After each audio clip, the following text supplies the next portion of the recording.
I used to think I was being smart. I'd open my investing app, scroll through a list of ETFs, and pick whatever looked strong that month.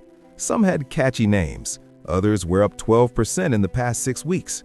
I figured if I own more ETFs, I'm safer, right? But a few months later, I'd check my portfolio and it felt all over the place. Nothing was working together. Some went up, some dropped hard. I didn't know if I should sell or wait or switch to something else.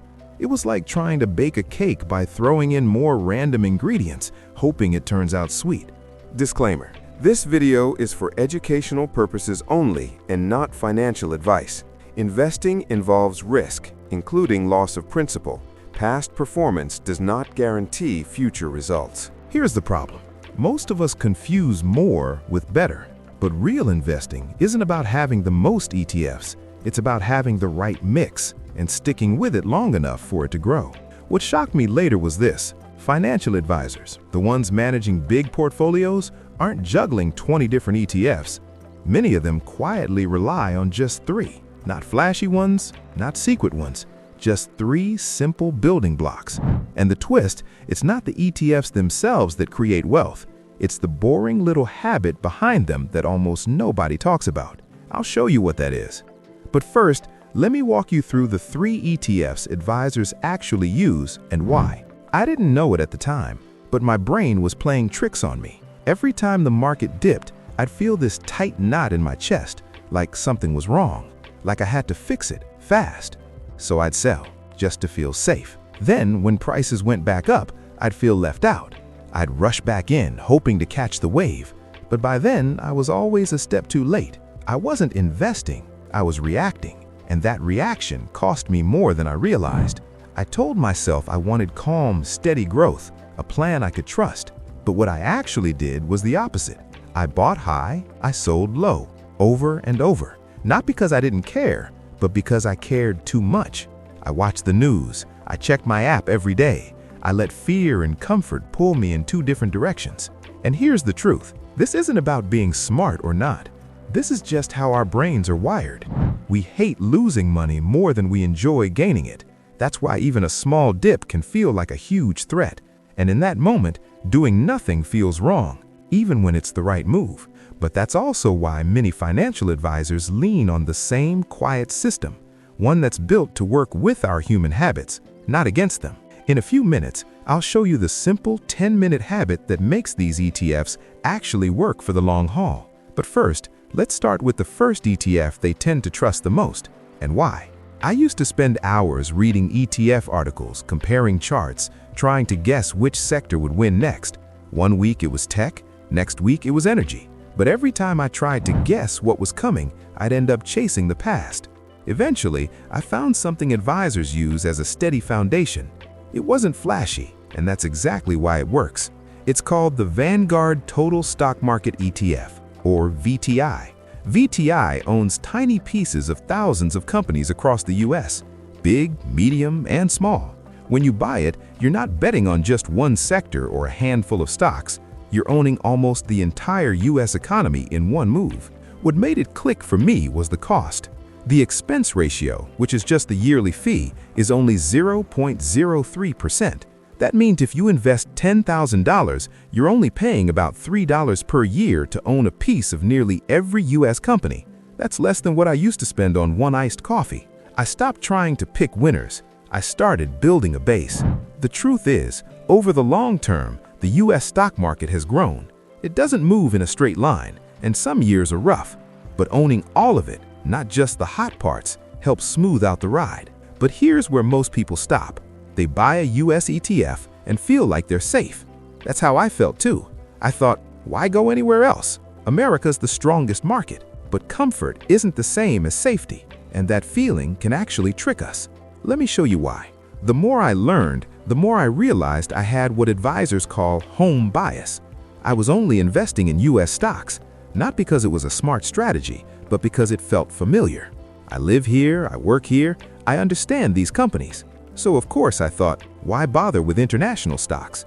But the issue is, the US may be the biggest market today, but it's not the only one, and it won't be leading. Other countries have companies, economies, and growth too. Ignoring them doesn't reduce risk, it concentrates it. I didn't see it then. I just didn't want to mess with foreign stuff I didn't fully understand. But financial advisors know something we don't always see. Global diversification helps spread out your risk. It protects you when one region lags behind. And that's why most professionals quietly add a second piece to the portfolio. So what's the simple rest of the world ETF they use without adding confusion? I'll show you in a moment. The second ETF most advisors use is the one that protects you from a hidden danger, putting all your bets on one country.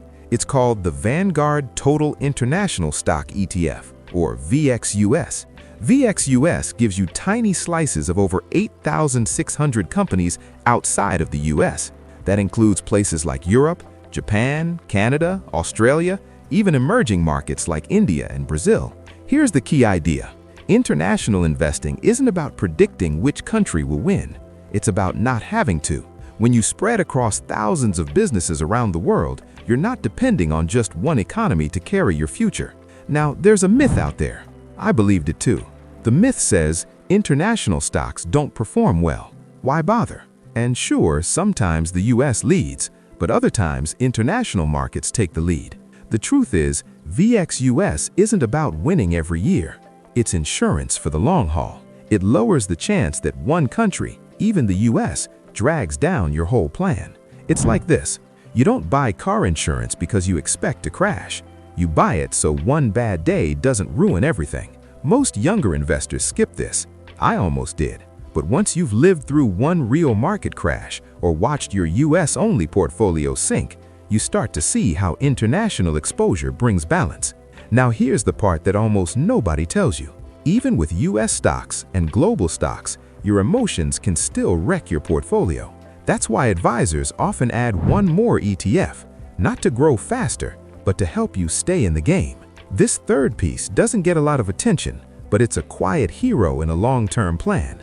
It's called the Vanguard Total Bond Market ETF, or BND. BND doesn't try to beat the market. It owns a wide mix of over 17,000 US bonds, from government bonds to corporate ones. These are loans to companies or the government that pay interest over time.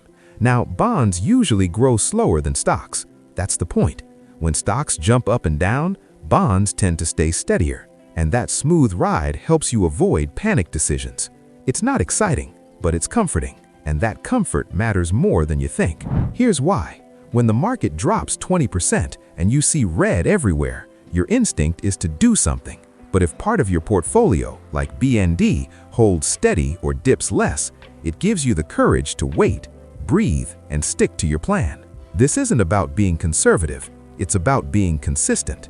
I used to think adding bonds would slow me down. Now I realize they help me stay invested.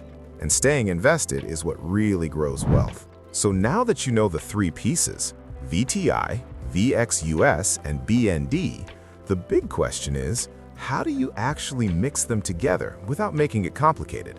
Let's talk about that. This is where things get personal, because not everyone should invest the same way. What works for a 28-year-old just getting started might feel risky to someone in their late 40s who's thinking about retirement. That's why financial advisors often don't start with the portfolio. They start with who you are. Here's a simple way to think about it. Which one of these three fits you best? If you're an accumulator, you're in your building years, probably in your 20s or early 30s. Retirement feels far away, but you're ready to grow your wealth. At this stage, you can usually handle more ups and downs because time is on your side. That means most of your money might be in stocks like VTI and VXUS, with maybe a small piece in bonds. If you're a planner, you're probably somewhere between your mid-30s to early 40s. You've got some savings, you've maybe seen a downturn or two. You still want growth, but you also want some cushion when things get rocky. That's where a small but growing bond slice like BND helps smooth out the ride without slowing you down too much. And if you're a pre-retiree, maybe late 40s or early 50s, retirement is starting to feel real. Now the focus shifts to protecting what you've built. You might lean more towards stability, holding a higher share in bonds while still keeping enough stock exposure to stay ahead of inflation. This isn't a hard rule. These are simple guides. What matters most is knowing what you care about now and building around that. Investing should feel like it fits your life, not like a roller coaster you didn't sign up for. But no matter which group you're in, there's one boring little habit that quietly holds it all together, and most advisors rely on it more than any ETF they pick. Let me show you what that is. Here's the twist. These 3 ETFs, they're simple. Anyone can buy them, but they only work if you build one habit around them, and that habit is what most people skip. It's this: auto-invest and rebalance once a year. Auto-invest means you set your money to go in on a schedule, monthly, bi-weekly, whatever matches your income. You don't wait for the perfect time, you just keep going. Then, once a year, maybe on your birthday or every January, you rebalance. You check if one part of your portfolio has grown too big or too small, and you move a little money to get it back in balance. That's it. No guessing, no reacting to headlines, no trying to time the market. Just a quiet, boring routine that builds real wealth over time. Because the dream is calm, steady growth. But without a plan, we end up with stress, guessing, and bad timing. This one habit flips that story and helps you stay on track even when the market feels scary. It's not about perfection, it's about consistency. Let's wrap with a quick recap. You've now seen the 3 ETFs financial advisors quietly build around. VTI, the base, own the whole US. VXUS, the global layer, own the rest of the world. And BND, the stabilizer, bonds that help you stay invested. In the next video, I'll break down my exact 3 ETF setup by age and paycheck schedule. No guesswork, just simple, realistic examples you can copy or adjust. But before that, I want to hear from you in the comments. Which one are you? Accumulator, planner, or pre-retiree? And what's the biggest thing that makes you sell when the market drops?